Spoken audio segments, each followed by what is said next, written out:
പിന്നെ വളരെ പ്രധാനപ്പെട്ട ഒന്ന് നരകത്തെ തൊട്ട് കാവൽ ചോദിക്കലാണ്. നരകത്തെ തൊട്ട് കാവൽ ചോദിക്കൽ നബി സല്ലല്ലാഹു അലൈഹി വസല്ലമ തങ്ങൾ പഠിപ്പിക്കുന്നുണ്ട്. നിങ്ങൾ 4 കാര്യങ്ങളെ കൊണ്ട് കാവൽ ചോദിക്കണമെന്ന് പരിശുദ്ധ റസൂൽ സല്ലല്ലാഹു അലൈഹി വസല്ലമ തങ്ങൾ പഠിപ്പിക്കുന്നുണ്ട്. ഒരിക്കൽ നബി സല്ലല്ലാഹു അലൈഹി വസല്ലമ തങ്ങളും മഹാനായ സെയ്ദ് ഇബ്നു സാബിത്ത് റളിയല്ലാഹു അൻഹു ഉദ്ധരിക്കുന്നുണ്ട്. നബി സല്ലല്ലാഹു അലൈഹി വസല്ലമ തങ്ങൾ ഒരിക്കൽ ബനൂ നജ്ജാറുകാരുടെ തോട്ടത്തിലൂടെ ഒരു കഴുതയുടെ പുറത്ത് ഇങ്ങനെ സഞ്ചരിച്ചുകൊണ്ടിരിക്കുകയാണ്. ബനൂ നജ്ജാർ എന്ന് പറഞ്ഞാൽ നാട്ടിലത്തെ ഒരു ഗോത്രമാണ്. അവരുടെ തോട്ടത്തിന്റെ ഭാഗത്തിലൂടെ കഴുതപ്പുറത്ത് ഇങ്ങനെ സഞ്ചരിക്കാം. ആ സമയം നബി സല്ലല്ലാഹു അലൈഹി വസല്ലമ തങ്ങളുടെ കഴുത എന്ത് ചെയ്യാണ്, വഴിമാറി സഞ്ചരിച്ച് അതിങ്ങനെ ഒന്നിങ്ങനെ കുടഞ്ഞ് നബി സല്ലല്ലാഹു അലൈഹി വസല്ലമ തങ്ങളെ നിലത്ത് വീഴ്ത്താൻ നോക്കുക. അതായത് പരിഭ്രാന്തി വന്നിട്ട് ആ കുതിര ഇങ്ങനെ, ആ കഴുത ഇങ്ങനെ നബി സല്ലല്ലാഹു അലൈഹി വസല്ലമ തങ്ങളുടെ കഴുതിനെ ഇങ്ങനെ കൊതറിയിട്ട് നബി സല്ലല്ലാഹു അലൈഹി വസല്ലമ തങ്ങളെ താഴേക്ക് വീഴ്ത്താൻ വേണ്ടി നോക്കുക. ഇതിങ്ങനെ നടന്ന സമയത്ത് അവിടെ 5ഓ 4ഓ ഖബറുകൾ അവിടെ ഇങ്ങനെ ഉണ്ട്. കുറച്ച് ഖബറുകൾ ആ തോട്ടത്തിന്റെ 4 പുറത്തുണ്ട്.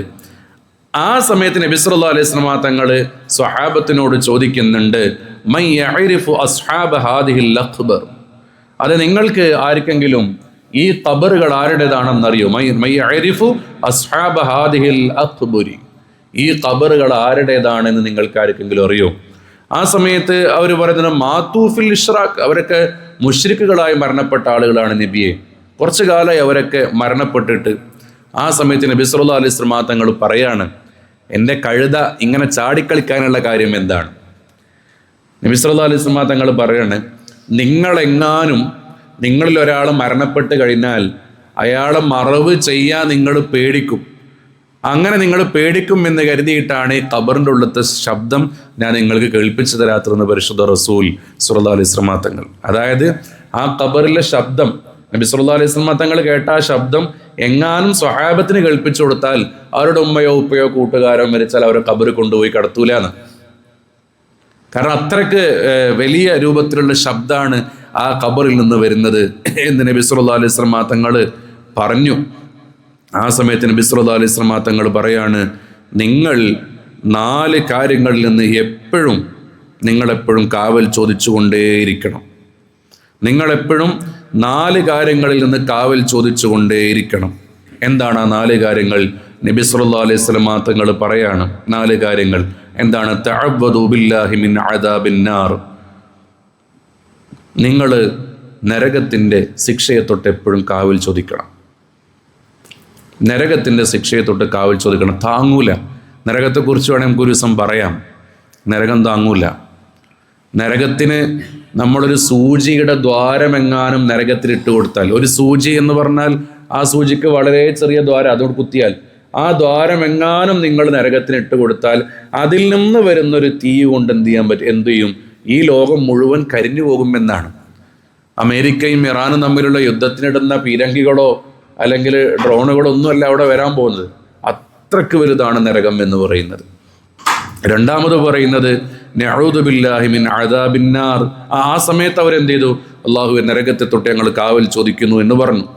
രണ്ടാമത് പറയുന്നത് മിൻ അദാബിൽ ഖബർ, ഖബറിലുള്ള അദാബിനെ തൊട്ട് കാവൽ ചോദിക്കണം. ഈ ഖബറിനെ നമ്മളൊന്ന് റിയലൈസ് ചെയ്താൽ മതി, നമ്മൾ സ്വയം നന്നായി പോവും. ഈ ഖബറിൽ ഇങ്ങനെ ഇറക്കി വെക്കുന്ന ആളുകൾക്കറിയാം, ഖബറിലൊരു മയ്യത്തിനെ ഇറക്കി വെച്ചിട്ട് എല്ലാ മൂടുകല്ലും വെച്ച് അവസാന ചെറിയൊരു ഭാഗം വെക്കാണ്ടാവും. ആ ഭാഗത്തിലൂടെ തലയൊന്നുള്ളിലോട്ട് ഇട്ടിട്ട് അതിൻ്റെ ഉള്ളിലത്തെ ആ തുണിക്കഷ്ണം ഒരു കമ്പൗണ്ട് ഇങ്ങനെ വലിച്ചെടുക്കും. നമ്മളൊക്കെ കാണുന്നതാ. അന്നേരം ആ ഖബറിൻ്റെ ഉള്ളിലോട്ട് നോക്കിയാൽ മനസ്സിലാവും എന്താണ് ഖബർ എന്നുള്ളത്. അന്നേരം ആ ഖബറിൻ്റെ ഉള്ളിലോട്ട് മനസ്സിലാവും എന്താണ് ഖബർ എന്നുള്ളത്. ഒരു മയ്യത്തിനെ കടത്തുന്ന രൂപം എങ്ങനെയാ? നമ്മൾ ചെരിച്ചാ കടത്തുന്നത്, മൽത്തിയല്ലല്ലോ കടത്തുന്നത്, ചെരിച്ചാ കടത്തുന്നത്. ഈ ചെരിച്ചൊരു മയ്യത്തിനെ കടത്തിയാൽ ആ മയ്യത്തിന് ഇനി എന്ത് ചെയ്യാൻ കഴിയൂല, തിരിഞ്ഞു കിടക്കാണ് വിസ്താര ഖബറിലില്ല. നമ്മൾ ഈ ദുനിയാവിൽ ഏത് സമയവും നമുക്ക് മേക്ക് ഓവർ ചെയ്യാൻ പറ്റും. മരണത്തിൻ്റെ സമയമാണെങ്കിലൊക്കെ ആരെങ്കിലുമൊക്കെ കൂടെയിട്ട് ഇങ്ങനെ ഉണ്ടാകും. ഈ മരണം എന്ന് പറയുന്നത് വളരെ വേദനയുള്ളൊരു കാര്യമാണെങ്കിലും മരണം ഖബറും തമ്മിൽ വലിയ വ്യത്യാസമുണ്ട്. എന്താ? മരണം പെട്ടെന്ന് കഴിയും. ആ പെട്ടെന്നുള്ള വേദന അസഹനീയമാണ്, ശരിയാണ്. എന്നാൽ പോലും മരണം എന്ന് പറയുന്നത് ചിലപ്പോൾ കുറച്ച് മിനിറ്റ്സുകളും കൊണ്ട് കടന്നു പോകുന്ന ഒന്നാണ് ഈ മരണം. പക്ഷെ നമ്മുടെ ഈ ഖബർ എന്ന് പറഞ്ഞാൽ അങ്ങനെയല്ലല്ലോ. അതൊരു മിനിറ്റോ ഒരു മണിക്കൂറോ ഒരു മാസമോ ഒരു വർഷമോ 10 വർഷമോ എണ്ണിത്തിട്ടപ്പെടുത്തി കടക്കേണ്ട ഒരു ഭൂമിയല്ല നമ്മുടെ ഖബർ എന്ന് പറയുന്നത്. അത് കാലാകാലത്തേക്ക് കിടക്കേണ്ട ഒരു ഭൂമിയാണ്. ആ ഭൂമിയിൽ കടക്കുക എന്ന് മാത്രമല്ല, അവിടെ നിന്ന് അല്ലാഹു തആല പുനർജീവിപ്പിക്കുകയും ചെയ്യും. അപ്പൊ അതുകൊണ്ട് തന്നെ ആ ഖബറിന്റെ ഇരുട്ടാലോചിച്ചാൽ തന്നെ നമുക്ക് പേടിയായി പോകും. അങ്ങനെയുള്ള ഖബറിന്റെ ശിക്ഷ എത്രയാണ്? മഹദിയായ ഫാത്തിമ ബിൻത്ത് അസദ് റളിയല്ലാഹു തആല അൻഹ അവിടുന്ന് വഫാത്തായ സമയത്ത് നബി സല്ലല്ലാഹു അലൈഹി വസല്ലം തങ്ങൾ മഹദിയുടെ ഖബറിൽ ഇറങ്ങുന്നു. മറ്റൊരു ഹദീസിൽ ഖബറിൽ ഇറങ്ങി അവിടെ കിടക്കുന്നു എന്നും കാണാം വേറൊരു റിവായത്തിൽ.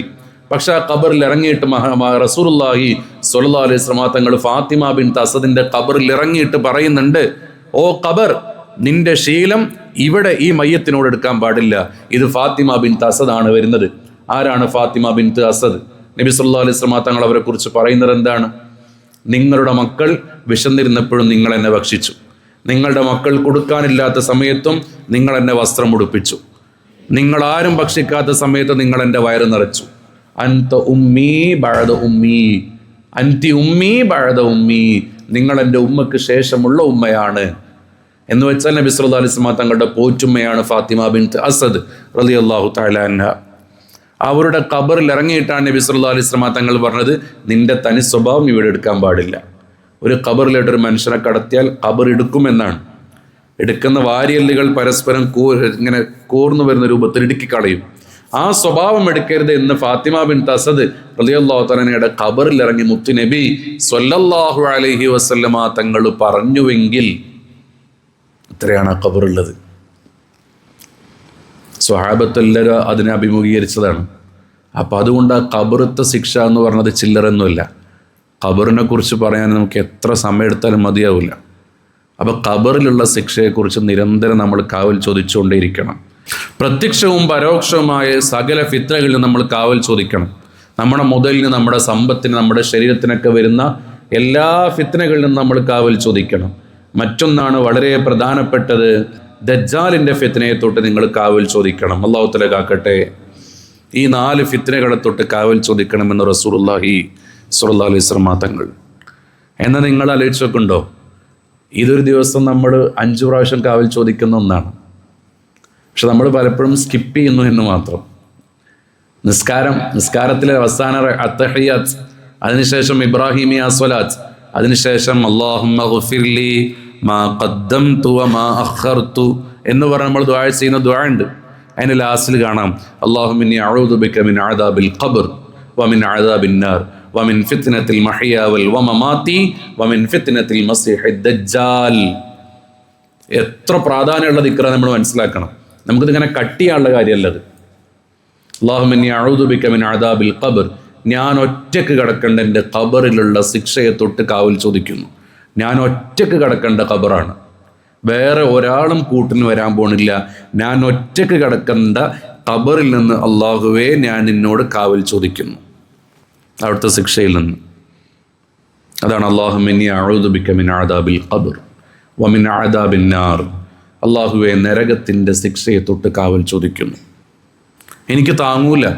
ഞാൻ വലിയ മല്ലനും വില്ലനും പലരിടത്തും ദേഷ്യപ്പെടുന്ന ആളും ചൂടാകുന്ന ആളൊക്കെ ആണെങ്കിൽ പോലും എനിക്ക് നരകം താങ്ങൂല റബ്ബേ. നരകത്തിൻ്റെ മുന്നിൽ പിടിച്ചു നിൽക്കാൻ എനിക്ക് കഴിയൂല റബ്ബേ, ഞാൻ കുടുങ്ങിപ്പോകും. ഞാൻ ദോഷിയാണ്, പാപിയാണ്, പക്ഷേ എൻ്റെ ഖബറിലിട്ട് എന്നെ എടുക്കരുത്. എൻ്റെ നരകത്തിലിട്ട് എന്നെ നീ നരകത്തിൻ്റെ വിറകാക്കാൻ പാടില്ല.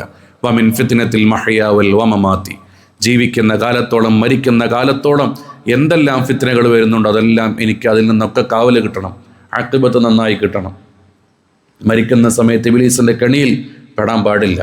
വമിൻ ഫിത്നത്തിൽ മഹ്യാ വൽ വമമാതി വമിൻ ഫിത്നത്തിൽ മസീഹിദ് ദജ്ജാൽ, ദജ്ജാലിൻ്റെ ഫിത്നകളിൽ നിന്നും കാവൽ നൽകണം അല്ലാഹ് എന്നാണ് അത് വരക്കുന്നത്.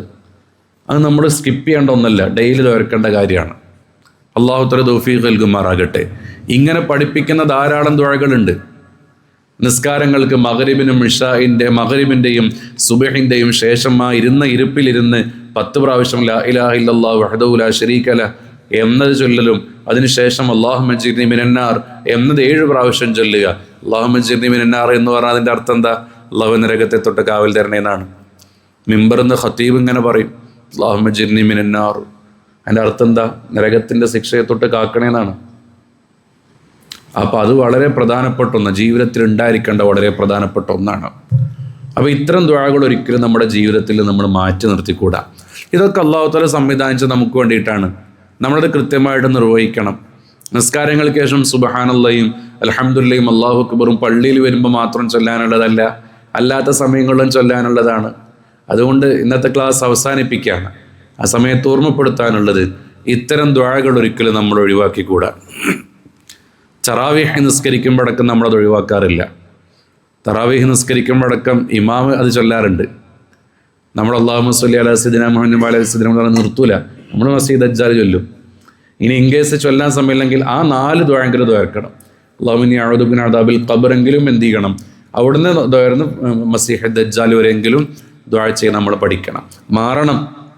അടുത്ത റമദാനിൽ ചിലപ്പോൾ നമ്മളൊക്കെ ഖബറിലായിരിക്കും. അല്ലാഹു തആല ആഫിയത്തുൽ ദീർഘായുസ്സ് നൽകുമാറാകട്ടെ. അതുകൊണ്ട് ഈ റമദാൻ, ഓരോ റമദാനും നമ്മൾ ജീവിക്കേണ്ടത് ഇതെൻ്റെ അവസാനത്തെ റമദാനാണ്. ഇന്ന് നിങ്ങൾ ഈ ക്ലാസ്സിൽ ഇരിക്കേണ്ടതും ഞാൻ ക്ലാസ് എടുക്കേണ്ടതും ഇതെൻ്റെ അവസാന ക്ലാസ്സാണ്, ഇത് നിങ്ങളുടെ അവസാന ക്ലാസ്സാണ്. ഇനി അടുത്ത ഞായറാഴ്ചത്തെ ക്ലാസ് നമ്മൾ ഉണ്ടാവില്ല.